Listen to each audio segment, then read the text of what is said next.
Olá, meu nome é Ítalo e hoje vou apresentar para vocês o nosso projeto e também jogo, o Desarme de Bomba Digital. No grupo somos Kaique Castro, Yuri Fontinelli, Delean Estevão, Marcos Vinícius e eu, o Ítalo. Nós somos alunos de Engenharia da Computação da UFC e juntos na disciplina de Eletrônica Digital desenvolvemos esse joguinho, utilizando diversos componentes eletrônicos. Em resumo sobre o jogo, teremos que acertar a senha da bomba, a qual é gerada de forma pseudo-aleatória e apresentada para nós em decimal. Cabe a nós transformá-la em binário e desarmá-la para não explodirmos. Acompanhem a explicação do Kaique sobre o nosso projeto. O intuito do nosso projeto é desenvolver uma bomba onde os valores são da senha gerada aleatoriamente através do contador em um clock muito alto. É um pseudo-aleatório. Então, o contador gera um número que salvamos em um flip-flop.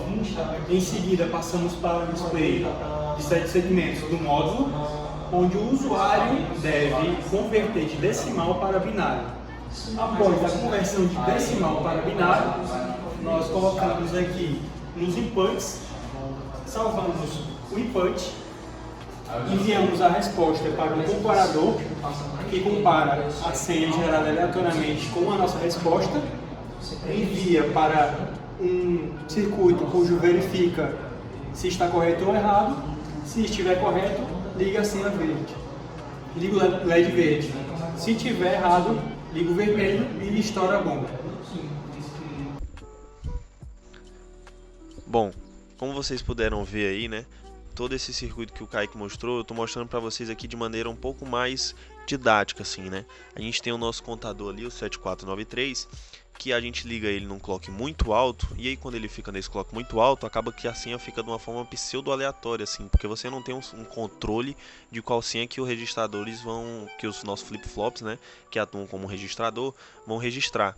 E aí a gente tem nessa parte de vermelho justamente isso, né? Essa parte do circuito que dividido em blocos, né? A gente tem essa parte de gerar a senha aleatória e em seguida ser registrada nos flip-flops, né? E aí ele fica nessa parte do circuito em vermelho. Já na parte esquerda, né, na parte do circuito em azul, a gente tem a parte para justamente ser feito o input do usuário, né, onde o usuário vai botar a senha que ele acha que é em binário. E aí, logo em seguida dele colocar os inputs, ele vai realizar a tentativa pelo clock de tentativa que a gente tem ali. Logo em seguida, para finalizar esse bloco de circuitos, a gente tem a parte em verde, né, que é o nosso comparador, o 7485, e os flip-flops D, né? Essa parte é justamente onde realiza tudo, assim, praticamente. A gente manda a senha gerada para o comparador, manda os inputs e aí compara se a senha é igual ou se é diferente. Se for igual, a gente joga para a saída do flip-flop D lá, que vai sair em verde. Se for diferente, a gente joga pro que vai sair em vermelho. Ou seja, se sair o vermelho, vai tocar também um buzzer, né? E aí a bomba explode. Se sair em verde, você acertou, tá tudo tranquilo e ninguém explode. Bom, prosseguindo com nossa explicação, você pode até ficar meio maluco vendo esse emaranhado de fios aí, né? Parece até um negócio de outro mundo. Mas eu vou dar uma explicada melhor para você. A gente começa colocando os CIs, né, na nossa protoboard aí, né? A gente tem mais abaixo o nosso contador e mais acima os flip-flop Ds que vão fazer a função de registrar a senha, né?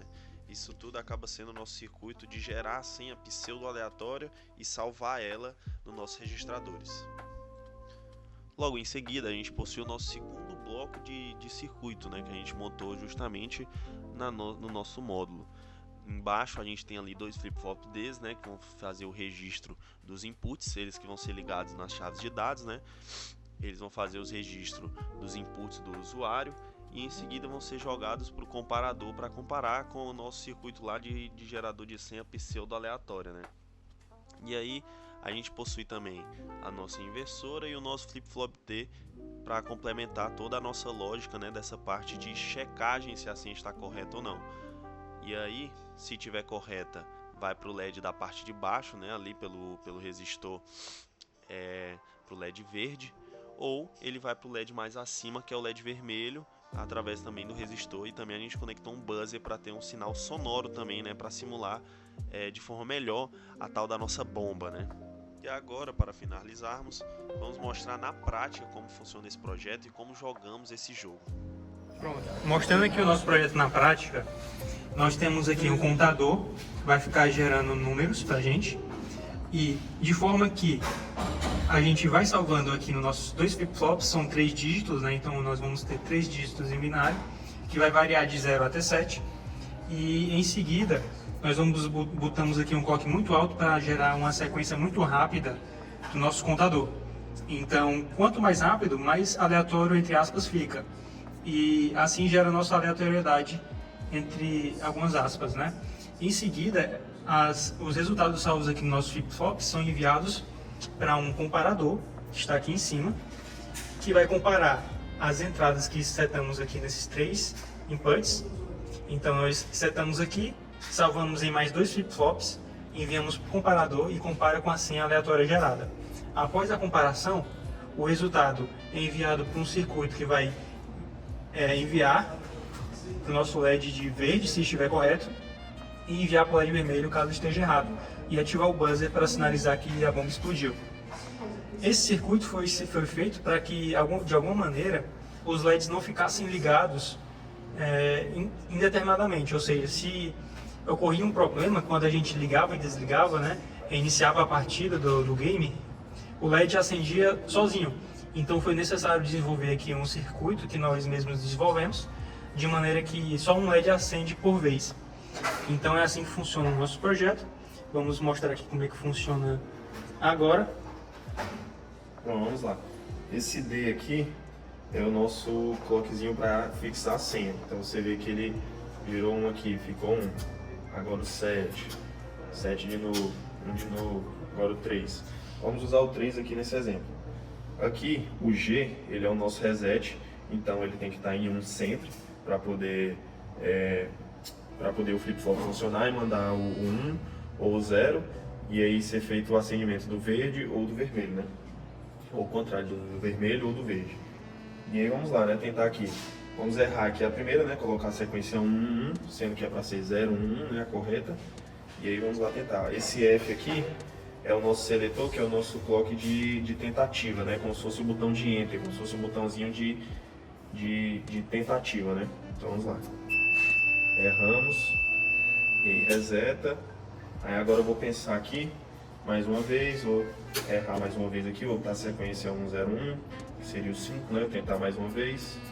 Opa, tem que ligar o reset, né? Liguei o reset. Errei de novo. Resetei mais uma vez. E aí vamos lá, vou pensar aqui 011, né, para ser o correto. Tentei, confirmei no reset. Senha correta. Senha correta, senha verde. E é isso, esse é o nosso joguinho aí de desarme de bomba, né? A ideia é fazer com que o usuário pegue esse número em decimal, converta em binário e assim ponha a senha corretamente nos 3 inputs. Colocando a senha correta, confirmando aqui, aciona o LED verde. Agora eu coloquei aqui a senha correta, né? E acende o vermelho, consequentemente, resultado da operação incorreta. E aí, como o flip-flop, às vezes ele salva o que vem antes, né? Por isso que nós fazemos todo esse contexto assim de, por exemplo, vou colocar aqui o correto, né? Se eu for logo já ligando o reset e colocando de uma vez, ele vai dar ainda que está errado, e se eu colocar de novo, ele vai pro certo. A fim de não acontecer isso, né? Digamos que esteja errado, a pessoa resetou e aí colocou o correto. O que é que ele deve fazer? Aí, como por ser um jogo, a gente cria um sistema de o seguinte: você tenta, liga o reset como se fosse um confirmar, confirma, e aí você tenta mais uma vez, pronto. E aí, feito aí um desarme da bomba.